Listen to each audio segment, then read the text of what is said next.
മുത്തശ്ശി കഥകൾ. ഒരിടത്ത് ഒരു ചെറിയ നുറുമ്പും വലിയ നുറുമ്പും താമസിച്ചിരുന്നു. ചെറിയ നുറുമ്പ് ബുദ്ധിമാനായിരുന്നു.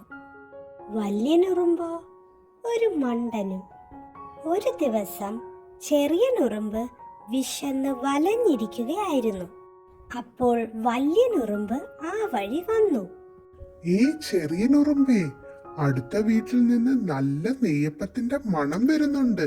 വാ, നമുക്ക് പോയി നെയ്യപ്പം കഴിക്കാം. വലിയ നുറുമ്പ് വിളിച്ചു.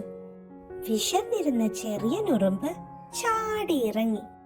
രണ്ടുപേരും നടന്ന് നടന്ന് ആ വീട്ടിലെത്തി. അപ്പോഴതാ നല്ലൊരു നെയ്യപ്പം ഒരു പാത്രത്തിൽ വെച്ചിരിക്കുന്നു. ചെറിയ നുറുമ്പ് നെയ്യപ്പത്തിന്റെ ഒരറ്റം കടിച്ചു തിന്നാൻ തുടങ്ങി. അതേസമയം വലിയ നുറുമ്പ് ഓരോന്ന് ആലോചിക്കാൻ തുടങ്ങി. എത്ര ചെറുതാണ് എന്റെ വയറ്. വലിയ വയറുണ്ടായിരുന്നെങ്കിൽ ഈ നെയ്യപ്പം മുഴുവൻ അകത്താക്കാമായിരുന്നു. വലിയ നുറുമ്പ് ഇങ്ങനെയൊക്കെ ആലോചിച്ച് വിഷമിച്ചിരുന്നു. നെയ്യപ്പം തിന്നു വയറ് നിറഞ്ഞതും ചെറിയ നുറുമ്പ് തിരികെ പോകാൻ ഒരുങ്ങി.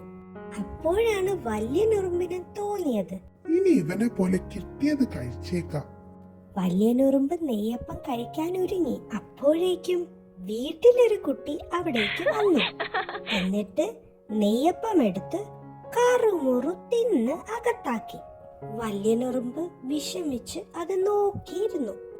വെറുതെ ഓരോന്ന് ആലോചിച്ച് സമയം കളഞ്ഞതാണ് കുഴപ്പമായത്. വലിയ നുറുമ്പിന് കാര്യം മനസ്സിലായി.